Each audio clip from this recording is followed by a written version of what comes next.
नमस्ते बच्चों, आप सभी का स्वागत है। आज हम अगला पाठ 16 प्रकाश का परावर्तन ये शुरू करने जा रहे हैं। अब बच्चों, प्रकाश मतलब क्या? उजाला। हमें कोई भी वस्तुएं जो दिखाई देती है वो काय के कारण दिखाई देती है? प्रकाश के कारण, उजाले के कारण ही दिखाई देती है। मतलब हमें जो संवेदनाओं की सहायता से ही हमें अलग अलग प्रकार की जानकारी महसूस होती है। जैसे कान से हम सुनते हैं तो वह भी एक संवेदना है, अगर हमको कोई स्पर्श करता है तो वो भी संवेदना है। इसी तरह से ही दृष्टि जो है ये भी संवेदना का एक सबसे महत्वपूर्ण भाग है। दृष्टि संवेदना ये सबसे महत्वपूर्ण है। इस दृष्टि संवेदना के कारण ही हमें आसपास के जो पहाड़ है, नदियां है, अलग अलग सुंदर सुंदर वस्तुएं हैं, है ना, प्रकृति का सौंदर्य है, ये सब इसी दृष्टि संवेदना के कारण जो है हम देख सकते हैं।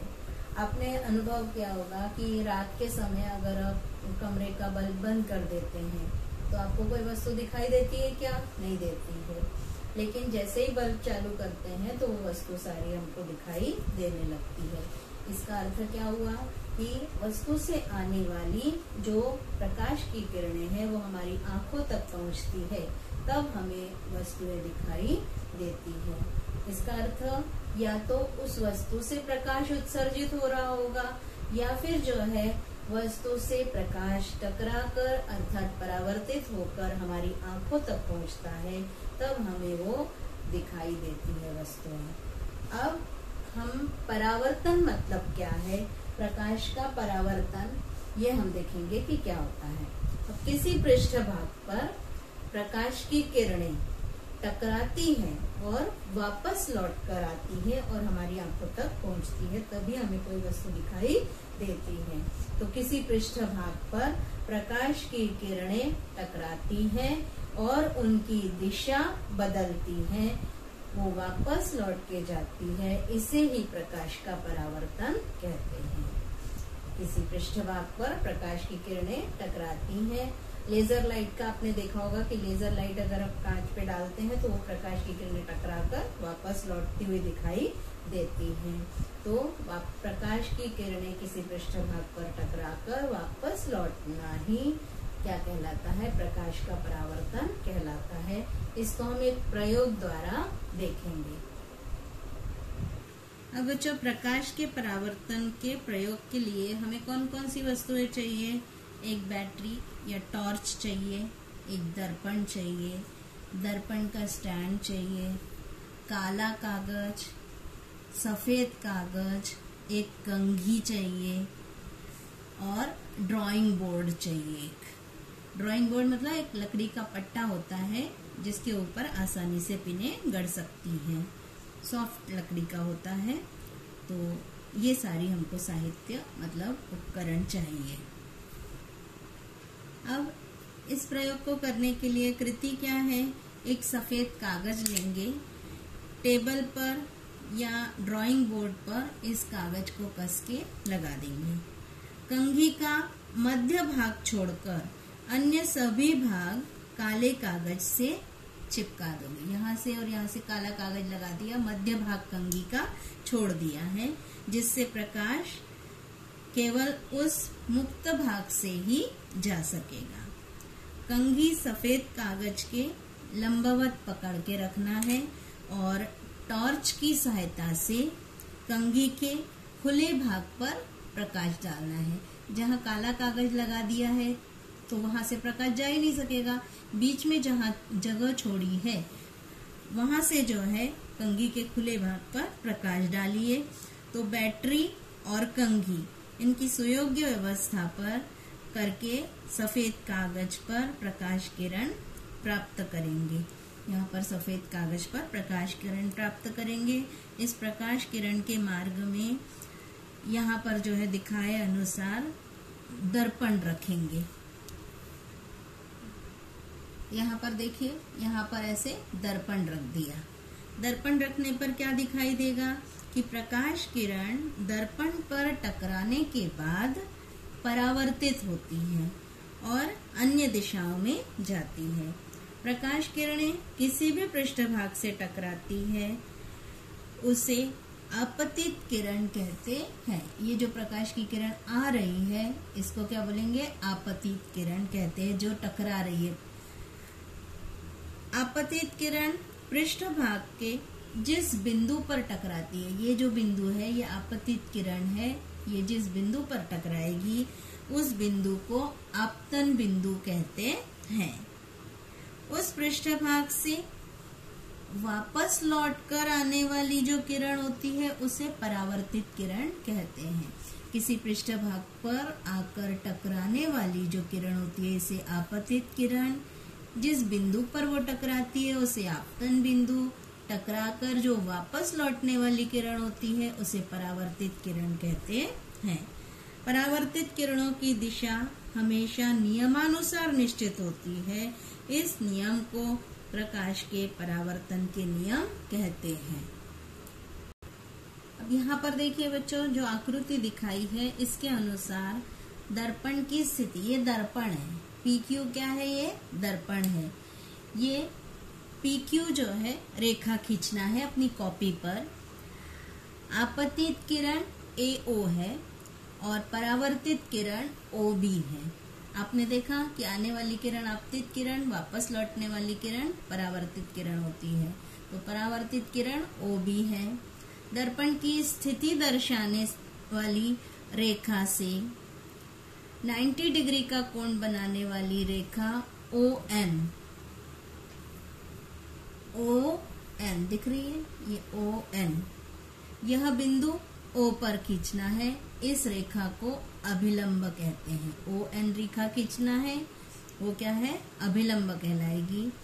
रेखा ON, यह रेखा PQ के लंबवत होने के कारण ON जो है क्या है? PQ के लंबवत है, इसलिए कोण PON और कोण QON, ये क्या है? 90 डिग्री के कोण है, QON और PON। परावर्तन से संबंधित कुछ संकल्पनाएं हैं।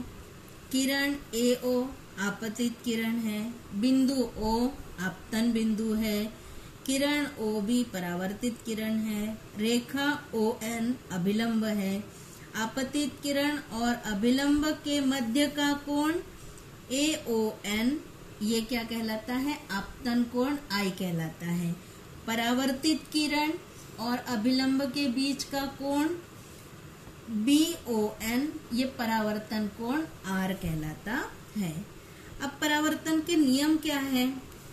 परावर्तन के 3 नियम है। पहला नियम, ध्यान से देखिए, ये तीनों नियम बच्चों आपको याद भी करने हैं और इसको समझ के, इस आकृति को समझ के अगर आप पढ़ेंगे तो आपको वैसे ही याद हो जाएंगे वो। आपतन कोण और परावर्तन कोण के माप समान होते हैं। ये आपतन कोण I है और परावर्तन कोण R, ये हमेशा इसके कोण के माप समान ही होते हैं। आपतित किरण और परावर्तित किरण अभिलंब के विपरीत ओर होती है। आपतित किरण और परावर्तित किरण अभिलंब के विपरीत ओर होती है और आपतित किरण, परावर्तित किरण और अभिलंब एक ही प्रतल में होते हैं। ऐसे ये 3 नियम इसके हैं।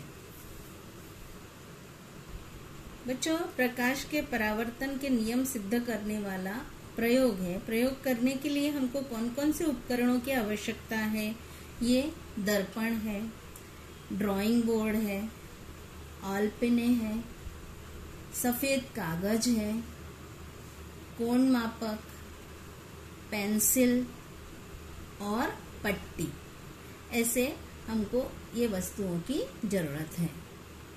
अब इस सहायता से हम प्रयोग चालू करेंगे। यहाँ पर देखिए बच्चों, सफेद कागज लेना है। ड्राइंग बोर्ड पर ये सफेद कागज पिनों की सहायता से फिक्स कर देना है। अब इस कागज पर दर्पण की स्थिति दर्शाने वाली PQ रेखा खींची। अब PQ के मध्य भाग में O बिंदु जो है, यहाँ से एक लंब खींचेंगे, ON लंब खींच लिया। इसके बाद कोण मापक रखा, 30 अंश का कोण मापा और एक आपाती किरण खींच ली, इसके ऊपर 2 पिने लगा दी SR, ये आपाती किरण हो गई। अब PQ के ऊपर दर्पण रख दिया, अब इसका चित्र हमें दिख रहा है ऊपर। अब इसके सीध में, SR के सीध में देखकर 2 पिने लगा देना है U और T। U और T को मिला देंगे, ये हो गई आपकी परावर्तित किरण।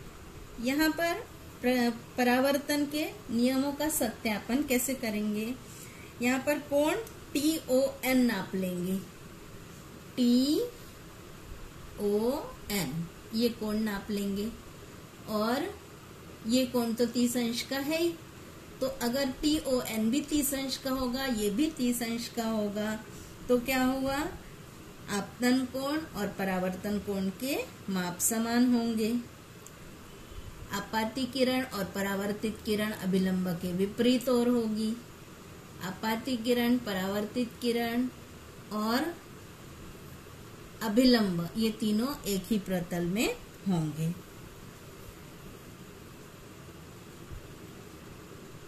ये प्रयोग बच्चों हमने 30 अंश के लिए किया था। अब यही प्रयोग आप 45 अंश के लिए भी करेंगे, 60 अंश के आपतन कोण के लिए भी करेंगे। अगर 45 अंश के लिए करेंगे तो ये भी कोण 45 अंश का ही आएगा, अगर 60 अंश के लिए करेंगे तो ये भी कोण 60 अंश का ही आएगा। अब हम जो है सारणी बनाएंगे इस तरह की, आपतन कोण, परावर्तन कोण, आपतन कोण I, परावर्तन कोण R। तो आपतन कोण अगर 30 अंश है तो परावर्तन कोण भी 30 अंश का होगा। आपतन कोण 45 अंश तो परावर्तन कोण भी 45 अंश, और आपतन कोण अगर 60 अंश का लेते हैं तो परावर्तन कोण भी 60 अंश का होता है। इस प्रयोग से सिद्ध होगा तीनों समय जो है आपतन कोण और परावर्तित कोण के माप समान होते हैं, अर्थात परावर्तन के नियमों का सत्यापन होता है। आज हमने बच्चों पढ़ा प्रकाश का परावर्तन और परावर्तन के नियमों का सत्यापन, इसका प्रयोग पढ़ा। इसको ध्यान से समझिए बच्चों। आज इतना ही, धन्यवाद।